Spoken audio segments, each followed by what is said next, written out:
The average person knows about thefts only from films or rare media reports.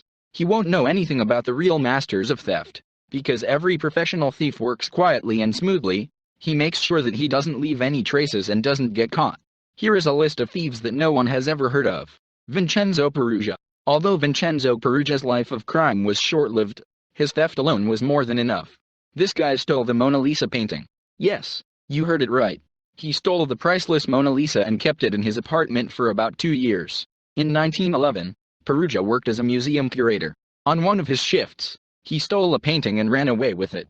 He was eventually caught trying to sell the masterpiece to a gallery owner in Italy, Derek Bertie Smalls. The period from 1960 to the 1970s was called the century of British armed robbery, and Derek Smalls was at the height of these events. Smalls went on his first crime when he was 15 years old, and he began his career by robbing a British bank, stealing £230,000. In those days, this is a record amount.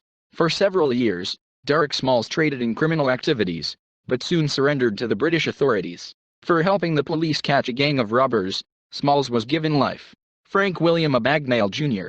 If you've seen the movie Catch Me If You Can, you'll surely be able to connect the movie's protagonist with Frank Abagnale.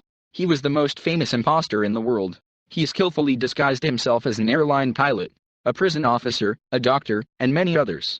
Abagnale was a skilled pretender. Even when he was caught by the FBI, he worked as a security consultant for them and helped his colleagues track down thieves and scammers. Albert Spaggieri.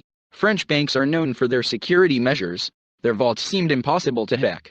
But Albert Spaggieri accepted the challenge. Breaking through an 8-meter tunnel from the sewer into the heart of the bank vault, he stole 50 million francs. Albert was later caught, but is still the only one to break into the high-security vault. Veerapan. Since the 1980s, the Veerapanna gang has been hunting on a vast territory in India. Rogues traveled the southern forests of the country in search of valuable timber. They are responsible for poaching a huge number of wild animals, kidnapping and smuggling. For over 20 years, Veerapan's gang has mercilessly cracked down on law enforcement and military forces. However, in 2004 the leader of the gang was killed.